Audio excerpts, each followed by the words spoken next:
Hello everyone. Curvature topic में अब हम पढ़ने वाले हैं coordinates of centre of curvature. देखो, ये हमने किसी आर्क के किसी पी पॉइंट के लिए सर्कल ऑफ कर्वेचर बनाया है। तरीका हमारा वही है, मैं पहले भी बता चुकी हूँ। हमने पी पॉइंट पर स्पर्श रेखा यानी कि टेंजेंट ड्रॉ की, उसके परपेंडिकुलर लाइन यानी कि नॉर्मल ड्रॉ करी, और फिर इसके जो नेबरहुड वाला पॉइंट होता है उस पर भी टेंजेंट नॉर्मल ड्रॉ करते हैं, और फिर वो क्यू टेंड्स टू पी लेते हैं। तो जो इंटरसेक्टिंग पॉइंट होता है नॉर्मल्स का, वो सी बन जाता है। तो उसे हम सी को हम सेंटर मान लेते हैं, और इस जो डिस्टेंस है सी से पी तक की, इसको रेडियस ऑफ कर्वेचर यानी कि रो मान लेते हैं। ठीक है, तो रो कैलकुलेट करना हम ऑलरेडी पढ़ चुके हैं। अब इस सी के कोऑर्डिनेट्स कैसे फाइंड आउट करेंगे वो देखते हैं। तो सी पॉइंट मान लेते हैं हम एक्स बार वाई बार है। ठीक है, मैं डेरिवेशन नहीं बताऊंगी, डायरेक्ट फॉर्मूलाज बताऊंगी। तो सी के लिए एक्स का कोऑर्डिनेट एक्स बार है और वाई का कोऑर्डिनेट वाई बार है।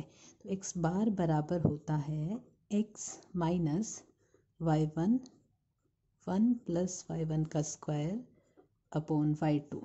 ठीक है, और वाई बार बराबर होता है y plus one plus y one का स्क्वायर अपॉन वाई टू। यहाँ पे y1 से हमारा मतलब होता है dy बाई डी एक्स, और y2 से हमारा मतलब होता है d2y by d x to. ठीक है, तो ये p पॉइंट के लिए, क्योंकि हमने p पॉइंट एक्स वाई लिया है, इसलिए x बार और y बार हमने x minus y one d y by d x लिखा।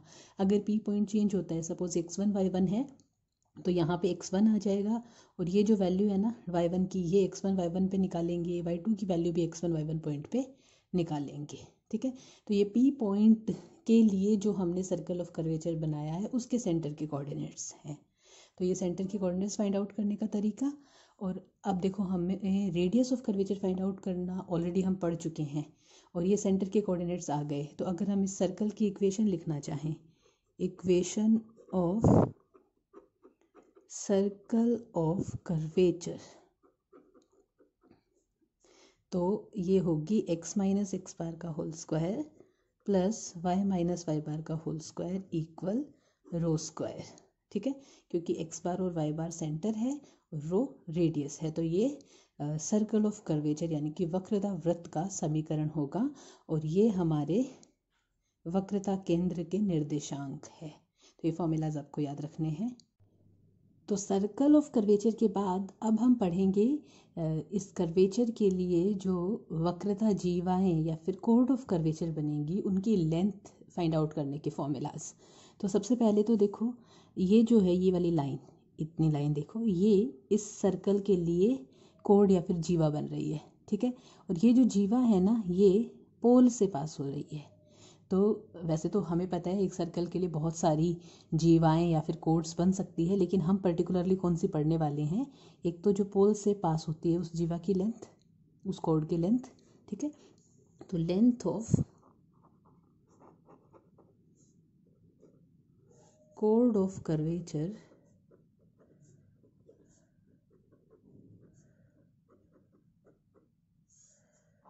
पासिंग थ्रू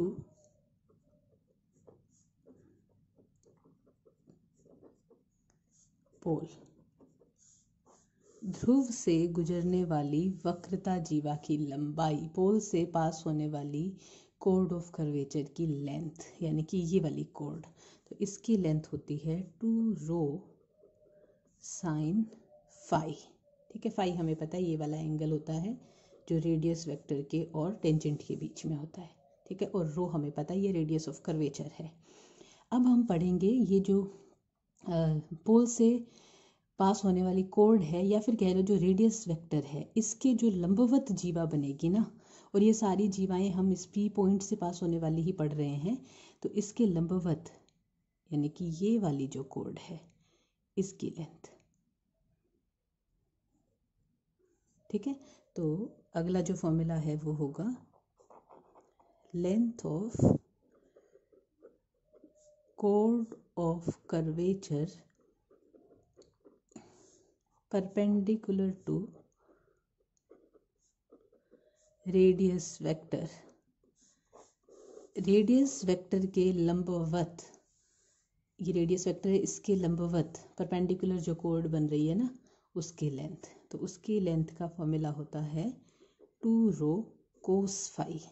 ठीक है, अगेन फाई ये एंगल है जो टेंजेंट के और रेडियस वेक्टर के बीच में होता है, और रो रेडियस ऑफ कर्वेचर है।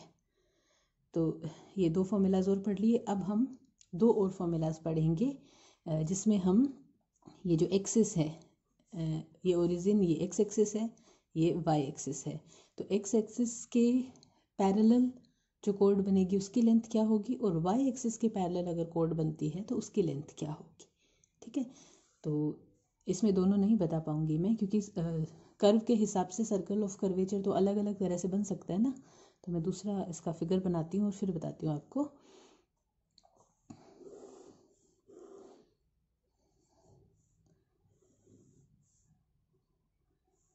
ये टेंजेंट, ठीक है, ये रेडियस वेक्टर, ये पी पॉइंट है, ये टेंजेंट की परपेंडिकुलर लाइन, इस पे ये सपोज हमारा सेंटर ऑफ कर्वेचर, और ये रो रेडियस है, तो ये हमारा बनेगा सर्कल ऑफ कर्वेचर। अब इस सर्कल ऑफ कर्वेचर को ड्रॉ करने के बाद एक तो ये जो कोड बनेगी जो एक्स एक्सिस के पैरेलल है इसकी लेंथ, और दूसरी ये जो कोड बनेगी जो वाई एक्सिस के पैरेलल है इसकी लेंथ। ठीक है, ये फाइंड आउट करने के फॉर्मूलाज और देख लेते हैं हम। तो मैं लिख रही हूँ लेंथ ऑफ कोड of curvature parallel to x axis, x अक्ष के समांतर, एक्स अक्ष के समांतर पी पॉइंट से पास होने वाली इस सर्कल की जो जीवा बनती है उसकी लेंथ। तो ये है 2 रो साइन साई, और साई कौन सा एंगल होता है जो स्पर्श रेखा और एक्सिस के एक्स एक्सिस के साथ बनाती है, या फिर कह दो इनिशियल लाइन आरंभिक रेखा के साथ बनाती है। तो एक्स अक्ष के समांतर जो जीवा बनेगी उसकी लंबाई क्या होगी, 2 रो साइन साई। अब इस तरीके से एक और फॉर्मूला में पढ़ना है, और वो है वाई एक्सिस के समांतर, यानी कि ये वाली जो जीवा है वाई एक्सिस के समांतर। ठीक है, तो लेंथ ऑफ कोड of curvature parallel to y axis, y अक्ष के समांतर जो वक्रता जीवा बनेगी उसकी लंबाई, तो ये होगी 2 रो कोस साई। तो ये फॉर्मूलाज, अब हम इन फॉर्मूलाज पे बेस्ड क्वेश्चंस करेंगे। तो जो सेंटर ऑफ कर्वेचर के लिए हम फर्स्ट क्वेश्चन करने वाले हैं वो है हमें इस कर्व के लिए इस पॉइंट पर centre of curvature find out करना है। तो ये पॉइंट यानी कि जो पी पॉइंट होता है ना, वो हमारा ये पॉइंट हमें गिवन है, और इस कर्व के लिए हमें यानी कि जो dy by d x y1 और y2 कैलकुलेट करते हैं वो हम इस कर्व से कैलकुलेट करेंगे। ठीक है, तो सॉल्यूशन स्टार्ट करते हैं। लेट सेंटर ऑफ कर्वेचर, हमने सी लिख लिया, एक्स बार वाई बार, तो हमें एक्स बार और वाई बार कैलकुलेट करने हैं। एक्स बार इक्वल होता है, वी नो, हमने जो फॉर्मूलाज पढ़े थे वहाँ से, एक्स बार इक्वल होता है x minus y1 1 plus y1 का स्क्वायर अपॉन y2। ठीक है, और y बार इक्वल होता है y प्लस 1 प्लस y1 का स्क्वायर अपॉन y2। ठीक है, x और y जो है वो पॉइंट होता है जिसके लिए हम centre of curvature find out करते हैं। तो यहाँ पे हमें a/4 पॉइंट के लिए centre of curvature find out करना है। तो ये जो x है और ये जो y है, इन दोनों की वैल्यू a/4 होगी। दूसरा, हमें y1 यानी कि dy by d x, y2 यानी कि d2y बाई डी एक्स 2 ये कर्व से कैलकुलेट करना है, और कैलकुलेट इस पॉइंट पर करना है a/4 जिस पॉइंट के लिए हमें centre of curvature find out करना है। ठीक है, तो कर्व हमारा है √x plus √y equal √a। Differentiate करते हैं दोनों तरफ x के विद रिस्पेक्ट, तो इसका होगा 1/2 √x, और इसका होगा 1/2 √y dy by d x equal 0। तो यहाँ से dy बाई डी एक्स की वैल्यू आएगी, देखो ये 1/2 जो है ना, ये तो कॉमन आके कैंसिल हो जाएगा, तो ये बनेगा minus under root y upon under root x, ये d y by d x की वैल्यू आई, ठीक है। और ये हमारा y1 होता है। हमें y1 फाइंड आउट करना है एट a/4 इस पॉइंट पे फाइंड आउट करना है, क्योंकि इस पॉइंट के लिए सेंटर ऑफ कर्वेचर निकालना है।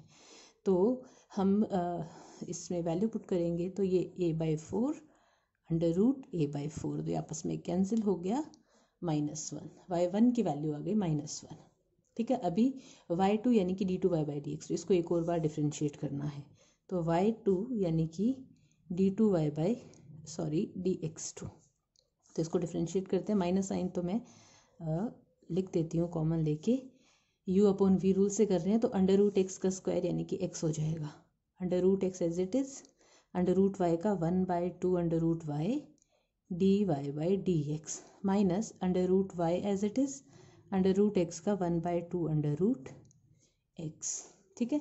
y2 भी हमें कैलकुलेट करना है एट पॉइंट a/4, तो हम ये वैल्यूज़ रख देते हैं। तो again under root x under root y से कैंसिल हो जाएगा, क्योंकि पॉइंट सेम है a/4, तो मैं रख देती हूँ वैल्यू। अच्छा, dy बाई डी एक्स जो है वो इस पॉइंट पे -1 आया था, ठीक है, तो ये बनेगा -1/2 under root a/4 under root a/4 minus 1/2 under root a/4 under root a/4 upon x की वैल्यू a/4, तो ये कैंसिल हुआ, ये कैंसिल हुआ, -1/2 -1 हो गया, और बाहर माइनस का साइन है तो ये +1 हो जाएगा, तो ये आ रहा है हमारा 4/a, y2 पॉइंट a/4 पे, ठीक है। तो अभी x बार, नाउ x बार इक्वल, अब हम वैल्यूज रख देते हैं, तो x बार था x यानी कि a/4 माइनस y1 था y1 यानी कि माइनस का 1 प्लस y1 यानी कि -1 का स्क्वायर अपॉन y2 यानी कि 4/a, तो इसको सिंप्लीफाई कर लेते हैं, a/4 प्लस, देखो ये 1 + 1 2 आ रहा है, तो ये 2a/4, तो ये हमारा आ रहा है 3a/4 x बार की वैल्यू। सिमिलरली y बार भी कैलकुलेट करते हैं, y बार इक्वल y था, y भी a/4 है, प्लस 1 प्लस -1 का स्क्वायर अपॉन 4/a, ठीक है। तो ये आ रहा है a/4, ये 2a/4 यानी कि 3a/4, तो सेंटर ऑफ कर्वेचर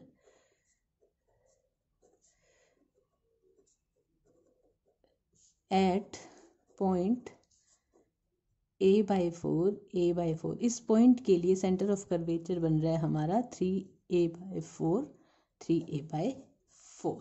तो ये सेंटर ऑफ कर्वेचर कैसे फाइंड आउट करना है क्वेश्चन के लिए, उसका तरीका हो गया, प्रोसीजर। और अगर सर्कल ऑफ कर्वेचर पूछा हो तो हम radius of curvature find out करेंगे रो, और रो के लिए भी हमें वही y1 और y2 चाहिए होते हैं, तो वो हमने निकाल ही रखे हैं, ठीक है। और फिर जो फॉर्मूला होता है हमारा x - x बार का स्क्वायर प्लस y - y बार का स्क्वायर इक्वल रो का स्क्वायर, उसमें पुट कर देंगे, तो हमारे पास सर्कल ऑफ कर्वेचर यानी कि वक्रता वृत्त का समीकरण आ जाएगा। तो नेक्स्ट क्वेश्चन है, if the centre of curvature of an ellipse at one end of minor axis lies at the other end, show that the eccentricity of the ellipse is 1/√2। देखो हमें क्वेश्चन एक्सप्लेन करती हूँ, हमें एक ellipse लेना है, suppose ये हमारा इलिप्स है, ठीक है। तो हमें ये कह रखा है कि ये इसका माइनर एक्सिस यानी कि लघु अक्ष है, एक दीर्घवृत्त लेना है, उसका लघु अक्ष, इसका एक सिरा हमें पता है 0b और दूसरा सिरा 0 - b।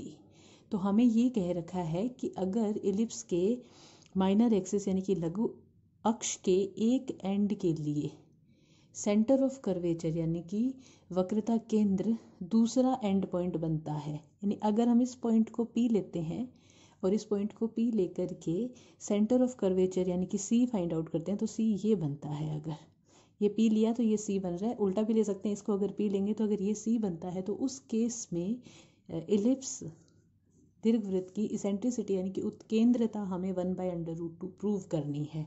तो उत्केंद्रता या फिर इसेंट्रिसिटी इलिप्स की होती है √1 - b² अपॉन a², ठीक है। तो हम इस पॉइंट को पी पॉइंट लेके चलेंगे 0 b को, और इसके लिए सेंटर ऑफ कर्वेचर वक्रता केंद्र निकालेंगे सी, जो हम एक्स बार वाई बार एज्यूम करके निकालते हैं, और फिर एक्स बार की वैल्यू को 0 के बराबर और वाई बार की वैल्यू को -b के बराबर पुट कर देंगे। तो उससे हमारे पास ए और बी में कोई रिलेशन आएगा, और वो ए और बी का रिलेशन यहाँ यूज़ करेंगे। तो ये जो इसेंट्रिसिटी की वैल्यू है ये 1/√2 बनेगी, ऐसा हमें प्रूव करना है। ठीक है। तो इनमें से एक पॉइंट को पी और एक पॉइंट को सी लेकर के चलना है। तो स्टार्ट करते हैं हम। हमें इलिप्स की इक्वेशन तो पता ही है, we know x square upon a square plus y square upon b square equal 1 is an ellipse. Sorry, तो ये हमने इलिप्स ले लिया। ठीक है। तो इसमें जो माइनर एक्सिस था उसका एक एंड पॉइंट हम p लेंगे।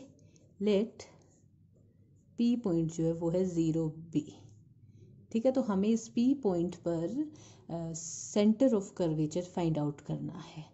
तो सेंटर ऑफ कर्वेचर जो है, और वो 0 माइनस b होगा, ये हमें गिवन है। ठीक है। तो पहले हम centre of curvature find out कर लेते हैं। Let C x bar y bar be centre of curvature at P point पे ही हमने सेंटर ऑफ कर्वेचर मान लिया। तो एक्स बार और वाई बार के फॉर्मूलाज तो हमें पता ही है, उसके लिए हमें ये भी पता है कि हमें dy/dx एंड d2y/dx तो कैलकुलेट करना होता है, तो पहले वो निकाल लेते हैं। तो इस इलिप्स से हम डिफ्रेंशिएट करते हैं। तो सिंस एक्स स्क्वायर अपॉन ए square plus y square upon b square equal 1, ये इलिप्स है। तो 2x अपॉन ए square 2y upon b square dy/dx equal आएगा 0। तो यहाँ से y1 यानी कि dy/dx की वैल्यू आएगी, देखो 2 से 2 कैंसिल हो जाएगा, तो ये माइनस बी स्क्वायर के साथ तो x आ रहा है अपॉन में ए स्क्वायर के साथ y आ रहा है। ठीक है। हमें y1 फाइंड आउट करना है एट p पॉइंट यानी कि 0b पे। तो ये हो जाएगा, हमें x की जगह 0 और y की जगह b पुट करना है, तो ये 0 आ जाएगा। ठीक है। अब d2y/dx तो कैलकुलेट करते हैं। तो ये हमारी जो dy/dx की वैल्यू थी, इसको एक और बार डिफ्रेंशिएट कर लेंगे। तो y2 बराबर d2y/dx two equal minus B square upon ए स्क्वायर, इसको तो मल्टीप्लिकेशन में रखते हैं। अगेन मैं u upon v rule use कर रही हूँ। तो y का square, y as it is रखो, x का differentiation 1 minus x as it is रखो, y का डिफ्रेंशिएशन dy/dx। ठीक है। हमें पॉइंट 0b पे फाइंड आउट करना है। तो y2 एट 0b पॉइंट पे क्या बनेगा, ये देखो dy/dx 0 है, तो ये तो 0 हो जाएगा। y की जगह हमें b रखना है, x की जगह 0 रखना है। तो माइनस बी स्क्वायर अपॉन ए स्क्वायर, ये b माइनस 0 अपॉन b का स्क्वायर, तो ये आ रहा है माइनस b अपॉन ए स्क्वायर। ये y2 की वैल्यू आ गई। ठीक है। तो x बार क्या होगा, x बार का फॉर्मूला था हमारे पास x minus y1 1 plus y1 का स्क्वायर अपॉन y2। ठीक है। x जिस पॉइंट पे हम centre of curvature find out करते हैं उस पॉइंट का x कोऑर्डिनेट, तो हम p पॉइंट पे centre of curvature find out कर रहे हैं और p पॉइंट में x का कोऑर्डिनेट 0 है। तो 0 माइनस y1 0 है, तो इसलिए आ गया 0। ठीक है। अब y बार का फॉर्मूला होता है y प्लस 1 प्लस y1 का स्क्वायर अपॉन y2। तो y हमारा था b प्लस 1 प्लस y1 हमारा 0 आया था, और y2 आया था हमारा माइनस b अपॉन ए स्क्वायर। तो ये बन रहा है हमारे पास b minus A square upon b। ठीक है। तो जो c है हमारा x बार y बार, वो आ रहा है 0 b minus A square upon b। ठीक है। बट हमें तो गिवन था, बट गिवन है सी पॉइंट हमारा होना चाहिए 0 माइनस बी, क्योंकि हमें ये दे रखा था ना कि माइनर एक्सिस के एक एंड पॉइंट के लिए अगर हम centre of curvature find out करते हैं तो वो दूसरा एंड पॉइंट आएगा, यानी कि एक्स कोऑर्डिनेट तो वो तो 0 होना चाहिए, तो वो तो 0 ही आ रहा है, लेकिन वाई कोऑर्डिनेट जो है वो माइनस बी होना चाहिए था। So we must have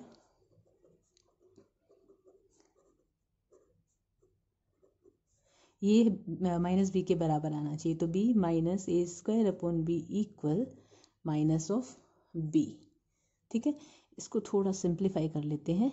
a square upon B को उस तरफ लेके जाते हैं, बी को इस तरफ लेके आते हैं, तो 2b इक्वल आएगा ए स्क्वायर अपॉन बी, यानी हमारे पास ए स्क्वायर की वैल्यू आ गई 2b स्क्वायर।